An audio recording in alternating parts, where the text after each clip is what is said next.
Looking for a quick, tasty, healthy lunchbox idea? Let's make a sandwich in minutes, perfect for a quick bite. Let's dive right in.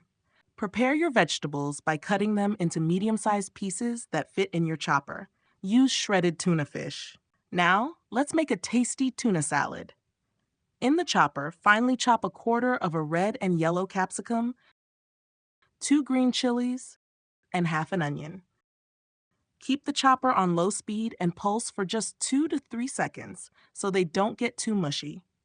Now, for the next batch, place a couple of cabbage leaves and 1 small carrot in the chopper.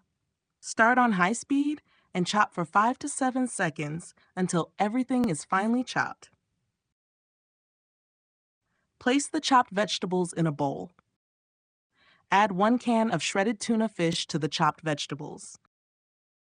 Pour in 3/4 of a cup of honey and mustard sauce. You can also use mayonnaise or any sauce of your choice. Mix all the ingredients together until well combined.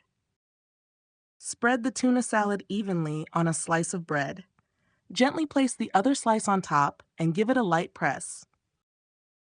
Using a sharp knife, carefully cut the sandwich diagonally or into halves, whichever you prefer. Your sandwiches are ready to be served or packed into a lunchbox. These tuna sandwiches are perfect for a quick meal or a satisfying lunch on the go. Also, check out our video on how to make delicious chickpeas and rice made with common ingredients. And as always, have a wonderful day.